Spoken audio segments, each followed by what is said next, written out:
Hello guys, स्वागत करता हूँ आपको और एक न्यू वीडियो में। तो चलिए वीडियो शुरू करते हैं।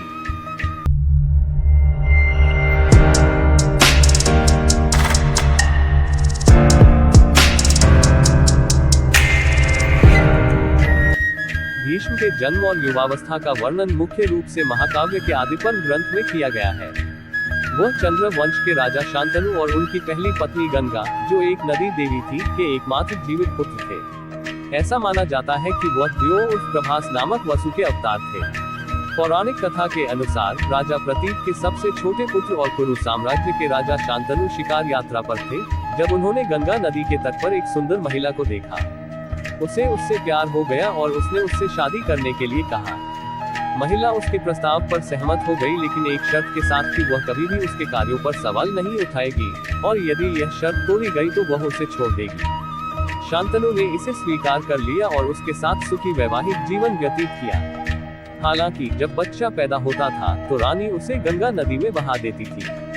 एक एक करके 7 पुत्र पैदा हुए और डूब गए, जबकि शांतनु अपनी प्रतिबद्धता के कारण चुप रहे। जब वह 8वें बच्चे को नदी में फेंकने वाली थी तो शांतनु ने खुद को नियंत्रित करने में असमर्थ होकर उसे रोका और उसकी हरकतों के बारे में उससे पूछा। शांतनु के कठोर वचन सुनने के बाद उस स्त्री ने स्वयं को देवी गंगा बताया और अपने कार्यों को उचित ठहराया तथा निम्नलिखित कहानी सुनाई। एक बार दिव्य वसु और उनकी पत्नियां जंगल में आनंद ले रहे थे, तभी द्यू की पत्नी ने एक उत्कृष्ट गाय देखी और अपने पति से उसे चुराने के लिए कहा। वह गाय नंदिनी थी, जो इच्छा पूरी करने वाली गाय सुरभि की बेटी थी और उसके मालिक ऋषि वशिष्ठ थे। अपने भाइयों की मदद से द्यू ने इसे चुराने की कोशिश की, लेकिन वशिष्ठ ने उन्हें पकड़ लिया और उन्हें नश्वर के रूप में जन्म लेने और दुखी जीवन जीने का श्राप दिया। उनकी विनती पर वशिष्ठ ने दया दिखाए और अन्य 7 वसुओं से कहा कि वे उनके जन्म के तुरंत बाद मुक्त हो जाएंगे। हालांकि चोरी का नायक होने के कारण द्यू को पृथ्वी पर लंबा जीवन जीने का श्राप मिला था। अपने पुत्रों के जन्म से पहले गंगा से अनुरोध किया गया था कि वह 7 बच्चों को उनके जन्म के तुरंत बाद मार डाले। ये सुनकर शांतनु दुख और पश्चाताप से भर गए और गंगा ने उन्हें त्यागने का निर्णय लिया, क्योंकि उनकी हालत खराब हो गई थी। गायब होने से पहले उसने शांतनु से उसका उत्तराधिकारी लौटाने का वादा किया। गंगा ने अपने पुत्र का नाम देवव्रत रखा और उसे विभिन्न लोकों में ले गईं, जहां उसका पालन पोषण और प्रशिक्षण कई प्रतिष्ठित ऋषियों द्वारा किया गया। बृहस्पति और शुक्राचार्य ने देवव्रत को राजाओं के कर्तव्य, दंडनीति या राजनीति विज्ञान और अन्य शास्त्र सिखाए। ऋषि वशिष्ठ और च्यवन ने देवव्रत को वेद और वेदांगों की शिक्षा दी। संत कुमार, भगवान ब्रह्मा के सबसे बड़े पुत्र, ने देवव्रत को मानसिक और आध्यात्मिक विज्ञान सिखाया। मार्कंडेय, भृगु वंश के मृगु के अमर पुत्र, जिन्होंने भगवान शिव से चिर यौवन प्राप्त किया, ने देवव्रत को यति के कर्तव्यों की शिक्षा दी। परशुराम, जमदग्नि के पुत्र, ने भीष्म को युद्ध कला में प्रशिक्षित किया। इंद्र, देवताओं के राजा, उन्होंने भीष्म को दिव्यास्त्र प्रदान किए। वर्षों बाद शांतनु गंगा के तट पर घूम रहे थे और उन्होंने देखा कि नदी का पानी उथला हो गया है। उन्होंने देखा कि एक युवक तीरों से बने बांध से पानी की धारा को रोक रहा है। समानता के कारण शांतनु ने अपने पुत्र को पहचान लिया और गंगा से उसे लौटाने की प्रार्थना की। गंगा युवा रूप में प्रकट हुई और अपने वचन के अनुसार अपने पुत्र को शांतनु को सौंप दिया। युवा देवव्रत को गंगादत्त के नाम से जाना जाता था, क्योंकि उन्हें गंगा ने सौंप दिया था। देवव्रत को उत्तराधिकारी बनाया गया और नागरिक उनकी दिव्य पृष्ठभूमि और योग्यता के कारण उनसे प्यार करते थे।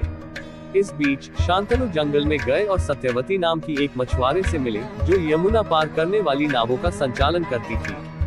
उसे उससे प्यार हो गया और उसने उसके पिता से शादी के लिए उसके लिए हाथ मांगा। हालांकि मछुआरे प्रमुख ने कहा कि वह तभी सहमत होंगे जब शांतनु सत्यवती से पैदा हुए पुत्र को उत्तराधिकारी बनाने का वादा करेंगे। शांतनु ने प्रस्ताव अस्वीकार कर दिया, क्योंकि वह पहले ही देवव्रत को सिंहासन देने का वादा कर चुके थे और महल लौट आए। वह किसी भी संगति से दूर रहने लगा और अपना समय बिस्तर पर दुख और अकेलेपन में बिताने लगा। देवव्रत ने अपने पिता के दुख को देखा और एक मंत्री से इसके पीछे का कारण जाना। देवव्रत तुरंत मछुआरों के मुखिया की कुटिया में पहुंचे और उनसे सत्यवती के लिए प्रार्थना की, लेकिन मछुआरों के मुखिया ने अपनी पूर्व स्थिति दोहराई। अपने पिता की खुशी और खुशी के लिए देवव्रत ने सिंहासन पर अपना अधिकार छोड़ दिया और सत्यवती के पुत्र को राज्य के सिंहासन पर बिठाने का वादा किया। सत्यवती के पिता आश्वस्त नहीं थे, क्योंकि उनका दावा था कि सिंहासन के अधिकारों को लेकर सत्यवती के बेटे और देवव्रत के बच्चों के बीच विवाद पैदा होने की संभावना थी। उन्हें संतुष्ट करने के लिए देवव्रत ने आजीवन ब्रह्मचर्य का व्रत लिया। इस प्रकार उन्होंने खुद को वैवाहिक जीवन के सुखों से वंचित कर दिया। देवताओं ने स्वर्ग से फूलों की वर्षा की और भयानक प्रतिज्ञा लेने के कारण उन्हें भीष्म के नाम से जाना जाने लगा।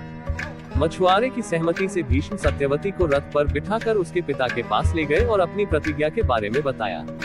एक प्यारे पिता शांतनु ने उन्हें इच्छा मृत्यु का वरदान दिया, यानी उनकी मृत्यु के समय पर नियंत्रण। शांतनु और सत्यवती ने जल्द ही शादी कर ली और 2 बच्चे पैदा हुए, चित्रांगदा और विचित्रवीर्य। आगे क्या हुआ हम अगली पार्ट में देखेंगे। गाइस वीडियो अच्छा लगे तो लाइक करके चैनल को सब्सक्राइब कर देना। गाइस मिलते हैं और एक न्यू वीडियो में, बाय बाय। तो चलिए वीडियो शुरू करते हैं।